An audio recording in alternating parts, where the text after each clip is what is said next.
Hey everyone, thanks for joining me. I've got a question from Demetria Gaines. She said that she thought that everything was her fault for over 4 years, and eventually she was belittled, devalued, and discarded the typical way that narcissists tend to do. And really all she wanted was acceptance. And I would say really that acceptance, isn't that kind of the currency that we have in all relationships, whether it's a really close one-on-one relationship or if it's a group of people, that typically we have some acceptance or some level of acceptance between the parties.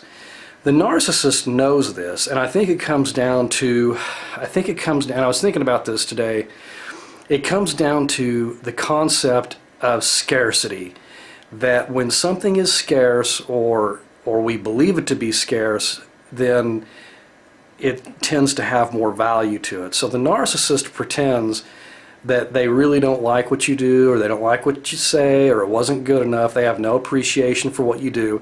They'll never ever let on that they even if they do accept you, they would never let on that they do. Does that make sense? And the reason why is that's how they keep you running for them. That's how they keep you trying to please them. And it's really only going to go on as long as we let it to, or unless you're in a real close relationship with someone, and and you've got kids with them or whatnot. There could be some other reasons why you can't just get away from them and go no contact like instantly, like a lot of us want to do. But it'll go on for as long as we let it. So this creation that this facade that somehow their opinion means more than other people's opinion. Isn't that funny too?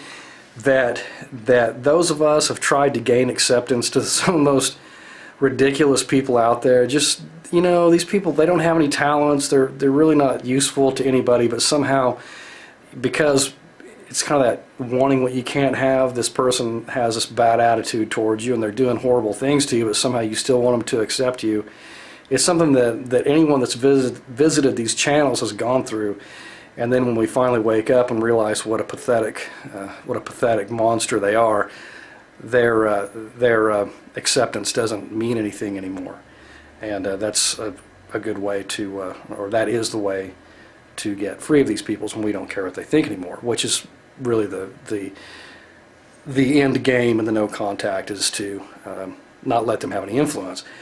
You also asked the difference between a malignant narcissist and a covert narcissist, and that's actually a really good question. I had to kind of look up a little bit on this, and I've often said that really the covert narcs are the ones that are really dangerous anyway, because if somebody's overt, if they're behaving that way and you can see it, most people are going to turn and walk away or run from someone like that anyway. It's the covert narcissist that gets you involved, that gets you, that they insert themselves into your life, and they run over your boundaries, and they start doing all the stuff they do, lying to you, gaslighting you, smearing you, all the stuff that they tend to do. That's the covert narcissist. The malignant narcissist, they're all malignant, but the malignant narcissist typically, I think, has another personality disorder like antisocial disorder, and not just being covert and malicious. They're kind of a step up above it, and I've been calling the ones that I knew covert, and I actually think they're malignant, because man, don't these people, God forbid you make a mistake around them, because they will rub your nose in it for decades. They will not let you forget every little thing you ever did, and they'll punish you for it day after day after day, while it doesn't matter what they do to you.